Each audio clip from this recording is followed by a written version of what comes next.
Saya Maulidah Hairunisa yang akan menemani Anda selama beberapa menit ke depan. Hari ini kita akan membahas tentang kesehatan THT.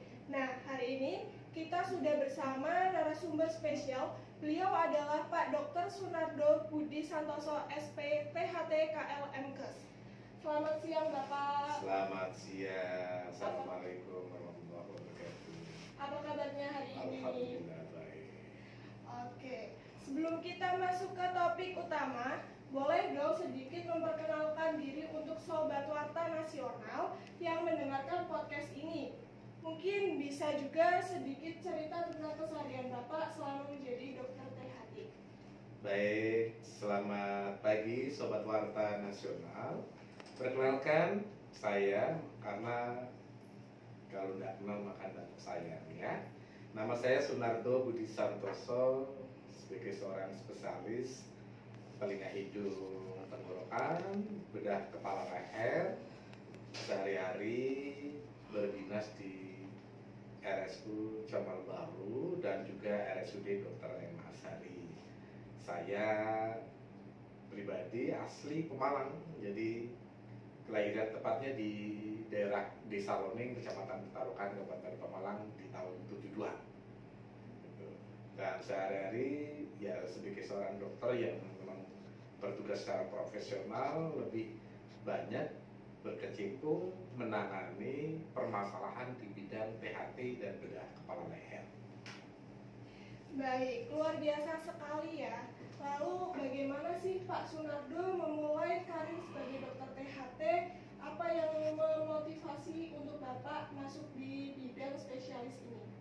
Ya baik, saya masuk pendidikan dokter spesialis THT tepatnya pada tahun 2007. Tahun 2007 saya mengikuti pendidikan dokter spesialis THT bedah kepala leher di UNS Surakarta dan selesai pada tahun 2012. Dan begitu selesai langsung kembali ke Pemalang dan berkiprah di RSUD Dr. M. Asari Pemalang. Dan THT itu adalah bagian yang sangat menarik bagi kita, karena sebetulnya di THT itu banyak hal yang harus kita pelajari dan juga harus kita kembangkan. Di antaranya adalah semakin bertambahnya usia maka akan terjadi penurunan gangguan pendengaran, dan manakala terjadi gangguan pendengaran maka hambatan-hambatan akan terjadi. Yang kedua, pada anak-anak yang baru lahir, kalau kita berbicara kualitas hidup manusia, maka sejak dini tidak boleh terjadi gangguan pendengaran. Maka screening pendengaran pada anak-anak yang baru lahir juga harus dikedepankan. Dan alhamdulillah untuk di Rumah Sakit Comal Baru mulai dikembangkan pemeriksaan gangguan pendengaran. Dan itu sangat menarik, di samping penyakit-penyakit lain di bidang THT yang jumlahnya sangat banyak.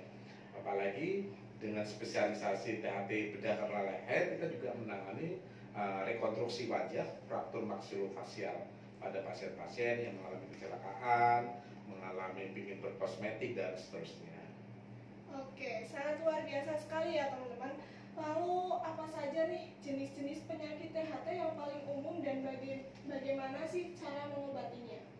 Ya, untuk penyakit-penyakit yang lebih banyak dikenal oleh masyarakat ya, misalkan kayak kalau orang biasa menyatakan comeken, mungkin pemirsa Warta Nasional itu pasti pernah dengar itu kasus comeken, jadi koponen, kalau istilah Pemalang itu koponen. Itu infeksi telinga tengah atau otitis media suppuratif kronis.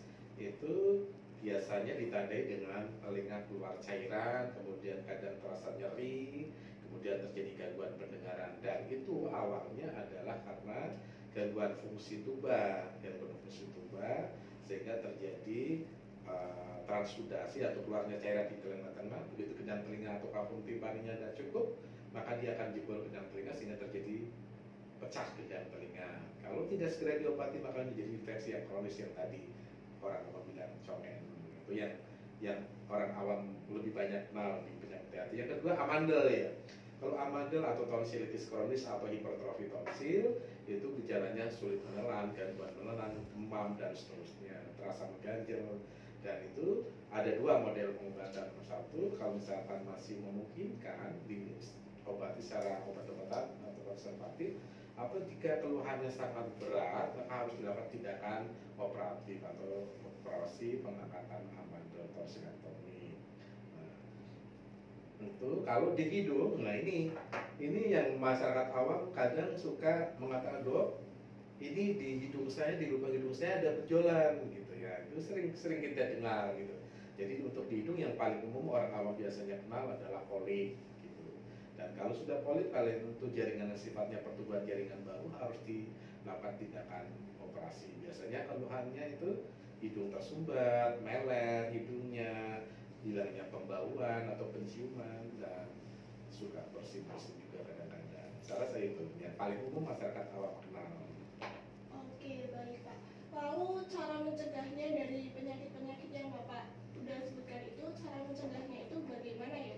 Sebetulnya secara umum untuk semua kasus penyakit pencegahannya sama. Biasakan kita dengan pola hidup sehat.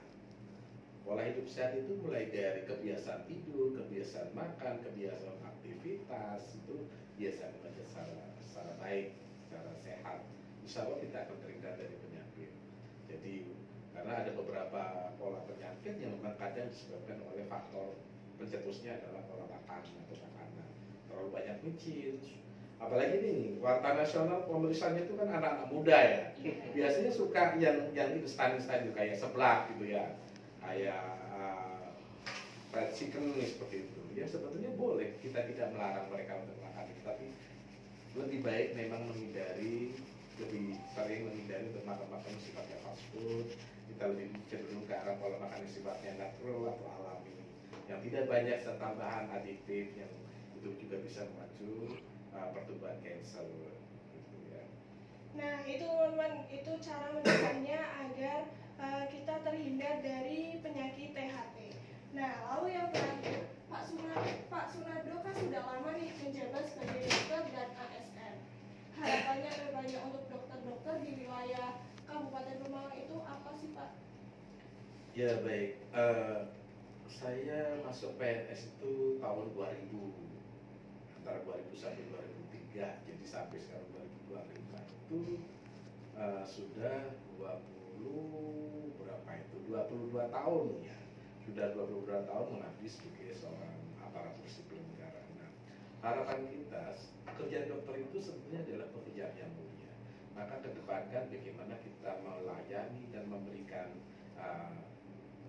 kesembuhan atas ikhtiar pasien-pasien, sehingga mereka yang diharapkan antara harapan untuk sembuh kita bisa memenuhinya, walaupun kadang antara harapan dengan kenyataan kadang bisa juga berbeda. Tapi sebagai seorang dokter kita himbau juga, mari kita sama-sama kedepankan tugas kemanusiaan kita. Apalagi di era BPJS ini, maka semaksimal mungkin kita berikan layanan terhadap pasien itu sebagaimana yang mereka butuhkan. Sudah kita dokter sudah tidak lagi memandang apa pasien itu umum atau pasien itu khusus atau pasien unik atau berbayar dan lain-lain. Tapi yang kedua kita perhatikan adalah begitu pasien itu mereka datang kepada kita, artinya mereka butuh pertolongan kita, maka semaksimal mungkin kita berikan kemampuan dan keahlian, skill, knowledge kita kepada pasien sehingga harapan mereka bisa terpenuhi.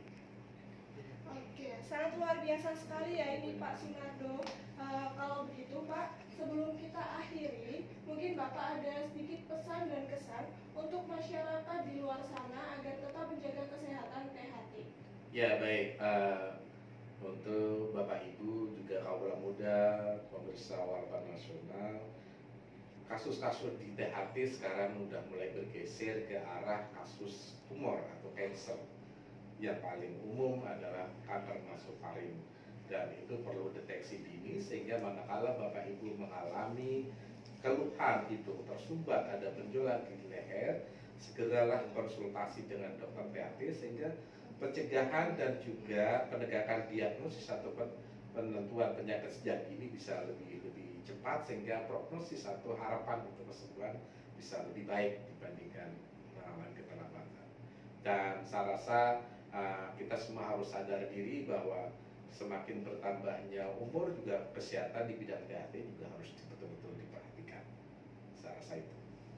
Oke, sangat luar biasa sekali ya teman-teman. Luar biasa sekali ya. Terima kasih banyak atas penjelasannya dan atas ilmunya ya Bapak. Semoga podcast ini dapat memberikan manfaat untuk masyarakat di luar sana. Jangan lupa like, comment, share. Saya Maulidah Herunisa, pamit undur diri dan terima kasih. Wassalamualaikum warahmatullahi wabarakatuh.